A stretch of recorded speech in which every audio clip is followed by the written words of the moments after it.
Todo el mundo tiene una historia. Esta es la nuestra.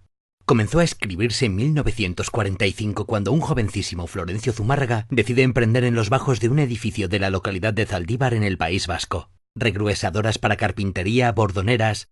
CMZ sufre varios cambios de instalaciones hasta lanzar con éxito las limadoras L350. Sin embargo, en 1958 llega la crisis de estabilización. Después de la tormenta, siempre llega la calma, y la empresa subsiste gracias a las exportaciones. En 1963 CMZ culmina la construcción de su primera nave industrial de gran tamaño, sede actual de la empresa. La capacidad de fabricación aumenta vertiginosamente abandonando la fabricación de limadoras para dar paso a los primeros tornos paralelos. En los años 70 CMZ lanza sus primeros tornos CNC con el modelo Halcón 260. Le siguen los modelos Ízaro 60 y 80. A final de la década de los 80, Iñaki y Aitor Zumárraga asumen el tercer relevo generacional de la compañía.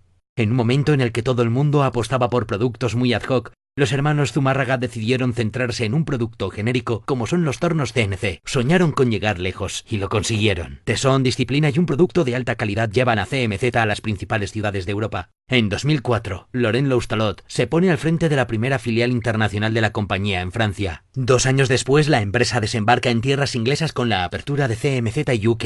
En 2010, CMZ Alemania es una realidad bajo los mandos de Olaf Sussmann. En 2012 CMZ llega a Italia de la mano de Paolo Pacagnini.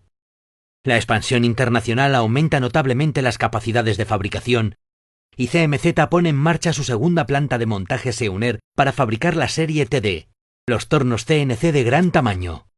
Hoy es el día en el que podemos decir que estamos presentes en 5 países, gracias a las más de 300 personas que forman nuestra empresa. Y los 32.000 metros cuadrados de instalaciones, entregamos 2 tornos y medio a diario a nuestros clientes.